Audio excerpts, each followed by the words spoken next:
আসসালামু আলাইকুম। দক্ষিণ কোরিয়াতে সহায়তা প্রোগ্রামের আন্ডারে ফরেনার্সদের জন্য কোরিয়ান ভাষা শেখানো হয়।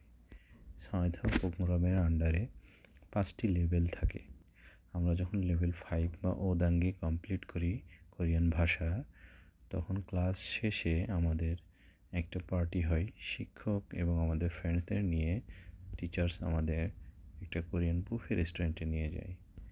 বুফে রেস্টুরেন্টগুলোতে অনেকগুলো আইটেম থাকে, বিভিন্ন কিছু অদ্ভুত আইটেম, ঝিনুক, মাশরুম, বিভিন্ন টাইপের মাংস, লেটুস পাতা বা আরও অনেক আইটেমের পাতা, এবং সেখানে বারবিকিউর মতো অপশনও থাকে।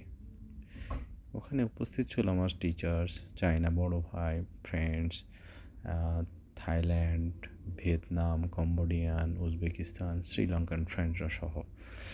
ক্লাস শেষ পার্টিতে আমরা দিনটিতে অনেক এনজয় করেছিলাম। দিনটি আজও মনে রাখার মতো একটি দিন। কোরিয়ার বুফে রেস্টুরেন্টগুলোতে বিভিন্ন আইটেম থাকে, বলার মতো নেই, অনেকগুলো আইটেম থাকে। আপনি কোরিয়াতে আসলে, দক্ষিণ কোরিয়াতে আসলে বুফে রেস্টুরেন্টগুলোতে যেয়ে দেখবেন, কখনো সময় সুযোগ হলে খেয়ে দেখবেন।